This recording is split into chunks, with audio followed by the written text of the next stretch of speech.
with wanting that trade legislation. The only people that I know that don't seem to be in agreement with it are some Conservatives. Questions and comments. Question commentaire. The honourable member for Saanich Gulf Islands. Thank you, Mr. Speaker.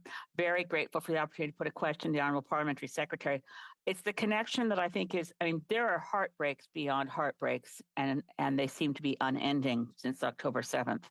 But one of them is the dreadful irony that Hamas's brutal attack on Israel has been described, and rightfully so, as a gift to Vladimir Putin.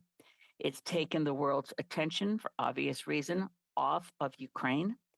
And yet I wanted to quote from President Zelenskyy in this moment, because I was deeply moved by his condemnation of Hamas.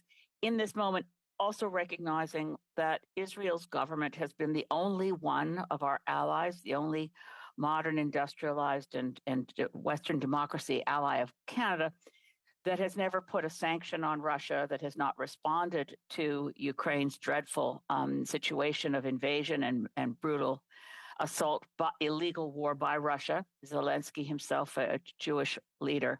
But none of that contaminated his statement. He said very clearly, quote, "Let the value of human life and the intolerance of terror be the principles that will finally unite the whole world.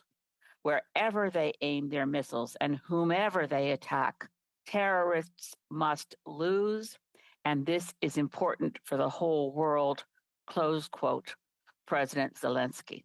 So again, we mustn't lose our focus in assisting and being there for Ukraine. At the same time, we must not ignore the breaching of international law, the bombing of civilians, and so on in what's happening now, as Israel has an absolute right to defend itself. I see that my time is up, but thank you, Mr. Speaker. The honourable member for the Kingston and the Islands. Thank you, Mr. Speaker, and I thank the member from Saanich Gulf Islands for her question. And I think that she's absolutely correct when she says that the unfortunate reality is that some of the attention has been taken off, and that's why it's our job to keep the pressure on.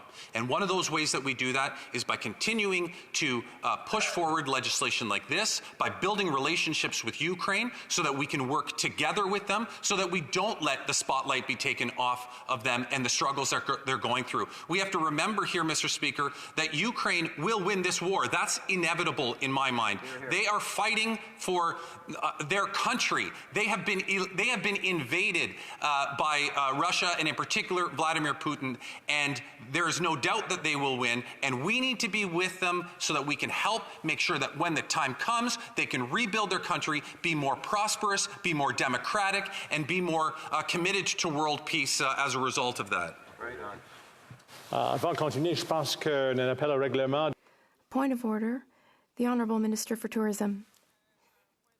Parliamentary Secretary. Thank you, Mr. Speaker. To question number Q1697.